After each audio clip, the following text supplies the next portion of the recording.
It's that time of year again. Ow, I just kicked my computer. We are taking a look at what's inside my camera bag. Now, I do a lot of different types of shoots, so what's in my camera bag is constantly changing, but the stuff that's in here is what happens to be in here most of the time. So I figure that's kind of what I'll go over. Also, I'm gonna note there's some missing items from this bag because they're being used to record this video. Starting with the bag itself, I've got the Nomadic Peter McKinnon 25 liter. Anthony told me these look like Buzz Lightyear wings when they're out, and I can't unsee that now, so thanks. Carrying this giant water bottle. I prefer uninsulated bottles because I'd rather have more water, even if it's warm, than have less water. And then over here on the other side, we have the Manfrotto Element M2. Super versatile and super nice to have a good sturdy travel tripod. Close up Buzz Lightyear's wings. The bag itself is holding up pretty well. I mean, there's got some it's doing all right. This is the Peak Design capture clip, and I'll show you what the other pieces that looks like on my camera in a minute. But if I'm in a situation where I'm wearing the bag and I have to walk around, I don't really want to hold my camera out all day, and I don't really want it on a separate camera strap, so it just clips right on here. And the nice thing about the plate that goes on here, that is on my camera, is it's also an Arca Swiss compatible plate. So I can have that one plate on my camera and put it on my tripod and then take it off the tripod and just clip it on right here. The one thing I will say about this though, it really does, you feel it in your shoulder after a while. Maybe that's just a me thing. All right, let's open this up. Now, the most important thing I keep in my camera bag is the way I deliver my photos and videos to my clients. It's in the camera bag in more of a metaphorical sense, but I do that using PicTime. And the reason I'm telling you about it now is because if you're watching this video when it comes out, from November 20th to December 1st, PicTime is currently 30% off for an entire year, which is a crazy good deal. Now, you can trust me when I say PicTime is a great service because I've been using it since before they ever reached out to me. I've had PicTime for the past 4 years or so. Before that, I would just use generic cloud storage to send my files to clients, and that was fine, but PicTime brings your business to a new professional looking level. Delivering your photos in a nicely laid out gallery with your branding, not to mention features that help you earn more for each project that you do, like built-in print shops so your clients can order the photos straight from your gallery. They also have analytics, professional looking email templates when you send the galleries to your clients, and a bunch of different automations to help you do things like offer a discount on a wedding couple's anniversary, or remind your clients that they left some prints in their cart. PicTime is the quickest way to level up the professionalism of your business, and I use it for all my galleries now. So use the link in my description to check it out now while that sale is still on. And also when you use my link specifically, you get an additional month free on top of the year and on top of that 30% discount. So check that out in the description now. But anyways, let's actually get into the camera bag. I have to have my MacBook Pro. This is the M2 MacBook Pro, base model storage, processor, whatever. MacBooks are still a great editing laptop. People will say MacBooks are overpriced, but if you look at a comparable Windows computer, it's in the same ballpark anyways. I am by no means an Apple fanboy. I mean, look, I just built this giant Windows PC for most of my editing, but when I'm on the go, the MacBook is still where it's at. And this little piece of Velcro right here is my little hard drive. This is a 2 terabyte Samsung T5. Just sticks right on there. I can plug it into my laptop so it's not dangling around. Into the main compartment. Firstly, right here, we have my Canon R5 Mark II. This is my main camera for pretty much everything. There's no lens on here because I only really have 2 lenses. I have my 70-200 and my 24-70, which is over here on the R6 Mark II recording this video. So normally the 24-70 lives on here, which sits right here, which is why this is sideways like this. And then underneath it, I have enough room to stuff microfiber in here. Now I use this for all kinds of things. Sometimes it's used for cleaning my lens, and sometimes it's used for wiping the sweat off my forehead on a hot summer wedding day. My R5 Mark II itself is, it's been used a good amount so far. You can see it's gotten some wear going on the side of the body right here. I haven't lost this thing yet though. So, I mean, that's something, right? And then on the bottom is the other part of the Peak Design capture clip I was telling you about. This fits into just a standard Arca Swiss plate. Got my initials on the bottom of the camera. Kind of reminds me of like elementary school when my mom would write my name on the inside of my backpack, but it is actually handy. Sometimes I'm shooting with friends who also have the same camera and the same lenses, and it's nice to just know which one's mine. Sure, I could print off stickers or something a little more elegant, but there's something, I kind of like the little charm of just writing my initials in oil paint on all of my equipment. And if you're wondering, this wipes off with rubbing alcohol if you ever wanted to sell the camera. It's not permanent, but it does stay on there a really long time until you want to get rid of it. Moving on. Next, my other lens that I use not as often as the 24-70, but still all the time. It's a little dusty. My 70-200 f2.8. This is an absolutely beautiful lens, and it's so good for so many things. It is expensive, but this is a little side tangent I want to go into for a minute, because it's very easy as someone who's starting out to look at my camera bag right now and see the R5 Mark II II and a couple really nice lenses and this camera and this camera, and be like, man, that is so much gear. I can never buy all of that gear. And for one, you don't have to, for the record. I'm not saying you have to buy any of this stuff, but you have to keep in mind, this has been collected over years and years. I've been shooting photos for over 10 years now. I've been doing it professionally full time for the past 3 years. So I have had lots of time to build up equipment. A lot of this stuff lasts forever. A good example of that actually is like something like this little SD card pouch. I got this in like 2015 when I went on a family trip to New York City and I insisted that we go into the B&H store, and this was the one thing I bought. It was like 20 bucks or something.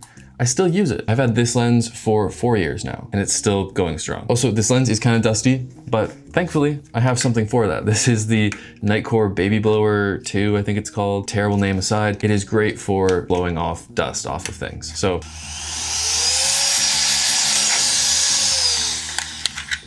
I don't always do a thorough cleaning of my lenses, but when I do, I start with this so that if I want to use a little microfiber or something to get the rest of the dust off, I'm not pushing any dirt or dust into the lens because I don't want to scratch it.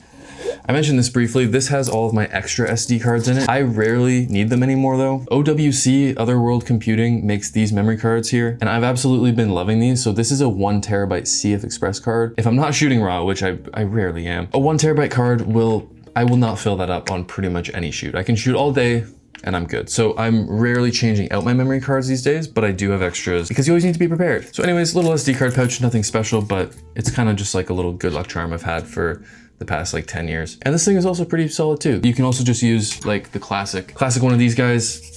Gets the job done too. Moving on, my cameras have CF Express and SD cards, so I am throwing this guy in my bag. This is again, OWC sent this over, and I like it specifically because it's a fast card reader, but the thing I like about it is it's got on the bottom here, this is little cable is built in, so I don't have to bring an extra cable around with me. It folds up, tucks in there, and just bring that with me. Ever since using CF Express cards, I am obsessed with transfer speeds now. It's like, I won't stop telling people how fast it is now to import stuff from my camera. I said I was gonna mention the stuff missing from this bag. The other thing missing is my Canon R6 Mark II because it's right here. I will be selling this and getting the R6 Mark III. I've already put my order in for it. There'll be lots of content on that coming soon. One of the things I'm excited about for that camera is that the R6 Mark II has dual SD card slots. The R6 Mark III has a CF Express and SD card slot, which matches the R5 Mark II. Now, this is nice because when I shoot 500 gigabytes of footage in a day, like that's the difference between an SD card and a CF Express card in this case is like an 8-minute import versus like an hour-and-a-half import when we're talking about that much footage. So it is game changing. Anyways, this is something that I've recently started carrying from Lano, I think is how you say it. This is particularly good for my R5 Mark II because my R6 Mark II, if I'm shooting video all day, it's V-mount powered, but my R5 Mark II, I don't V-mount power it because there's still no good dummy battery to D-tap for the new Canon R5 Mark II batteries, the LP E6P batteries, which the R5 Mark II and the R6 Mark III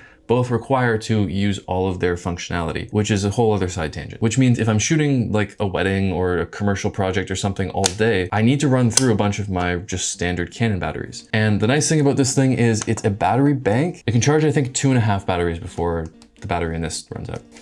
ND filters, or just filters in general. Again, I've collected all of these over the period of a long time. This is a circular polarizer filter from, I almost said Polar Express, it's that time of year, from Polar Pro. This is a Haida 2-in-1 variable ND and circular polarizer. I actually have 2 of these guys. They're really solid filters for the price. And then I have what is probably a little bit of an overpriced filter, but still good, is the Peter McKinnon Polar Pro Polar Express 2 to 5 stop ND filter. This filter is pretty beat up. This filter's seen a lot. Don't clean your filters with your shirt. And then a Tiffin circular polarizer, just regular old. Yeah, those are the 4 main filters I carry with me. Now this is one of my favorite parts of my camera bag. It's just a cable organizer pouch, but I bought this on Amazon probably 7 or 8 years ago, and they don't make this exact one anymore. I can't find it. It's from a company called BagSmart. I've not been able to find this exact one, and every other one that I've seen has a layout that I just don't really like. The main thing is space saving. I've seen a lot of people with solutions for carrying camera batteries around, and they always look super clunky. You don't need a bunch of padding around a container that holds a camera battery. I've seen some storage solutions where you put like 4 batteries in and it's like a giant brick just to hold 4 batteries and carry them around. And then I'm like, I don't need that. So in here I have, I'll use this camera. First I have some cables. I've been trying to swap all of my USB-C cables to Thunderbolt 4 or USB 4.0 cables. This is a whole annoying thing that I could get into with USB-C, but they haven't standardized the labels of these cables. And you can have USB-C cables that run at USB 2.0 speed. So extremely slow, can't really charge anything, can't really transfer data. But if I'm gonna be bringing a universal cable around with me for all of my things, I want it to be able to do everything, including transfer files at the maximum speed. I don't wanna be bottlenecking my transfer speeds because of my cable. And I wanna be able to charge things as fast as they can be charged. So I've got a couple of these kicking around. This one's from ProGrade, but there's a bunch. I have some from OWC in here too. I think I have an Anchor one. Yeah, so then I flip this thing over. Again, this is all in the same little pouch here. I want you to just take in how much stuff is in here. All right, we have a SD card and micro SD card reader. Now I have 2 LPE6P batteries here. I have another LPE6P battery. I have the I think it's called the E7 battery, LPE17 battery. That's for the V1. I just only have one extra one of those. On this side, we have another 2 LPE6P batteries. That's a total of 5 for anyone who's counting. My MagSafe charger for my MacBook Pro, and then my MacBook charger. And then we're not done yet. Then we flip this over, and on this side, we have another super fast USB-C cable and that hard drive that I showed you earlier. All of that, and I could stuff a few more cables in here, all of that in this little pouch that goes inside my camera bag. That's why I really like this. I don't know what these were intended for originally, but it has these like elastic band thingies that perfectly fit a Canon camera battery. I have them in here like this, and then when they're dead and I need to put them back, I just flip them over and they sit like that. And I know the ones that are like this need to be charged. We're getting to all the little small items now that these are fun, I think, because these are the stuff, like everyone has a camera in their camera bag, obviously, but not everyone has chapstick in their camera bag. And that's interesting, I think. Moving on to these little pouches at the top of the bag here. I mentioned before, I have another super fast USB-C cable. I have a USB-C to Lightning because I still use an iPhone. I try to be neat with all my cables and wrap them up with a little Velcro cable tie if I can. And then this is just a little 20-watt charging brick. It's faster than the regular Apple one. It's not insanely fast, but it can charge my cameras or whatever random accessories I have if I want to. Up top here, I have this little ProGrade pouch that it just came in a package they sent me one time. I have Band-Aids in here. I have the extra little cap. I think this one's for my V1 that just protects the top of it. And then I carry really crappy Amazon headphones. I basically just use them for audio monitoring. Whether I'm shooting something and I need to monitor audio out of camera, or sometimes I have my trusty old Zoom H4n Pro on me. Sometimes I just need to listen back to live audio that I don't get to do a second take of. It's not to listen to the frequencies and be able to tell what needs to be done in post. Like, you're not editing with these. It's literally just to listen to the device and make sure the audio is coming through clearly. And it's not peaking and it's not cutting. I've had some times where I needed to monitor audio and I didn't have them, and it was kind of embarrassing to like go up to the sound guy and be like, yeah, I don't have any earbuds. Also in this pouch, I have just one of these little small microfiber cloths. It's just a little miscellaneous accessory pouch. Speaking of miscellaneous, chapstick, very helpful, especially right now in the wintertime. Big thing of hand sanitizer. Again, just like, I'm not like a huge germaphobe, but if I'm gonna shake like 15 people's hands and then go eat lunch, I kind of want something in between there. This is the SmallRig multi-tool. This is particularly nice because it doesn't have a knife on it. As much as I like my pocket knives, I also like to be able to get on an airplane with a tool that can take all the things off of my camera. I also just noticed here, I don't know what this is from, but there's like a bunch of little tiny holes in the mesh of this now. We're almost through the bag here. At the top, I have my Rode Wireless Pros. Now, I don't always bring these with me. I'm using them right now, as you can see. Hopefully the audio quality doesn't suck. They're really convenient. I don't like how they sit on my shirt like this and kind of tug it down. I don't like that it's visible,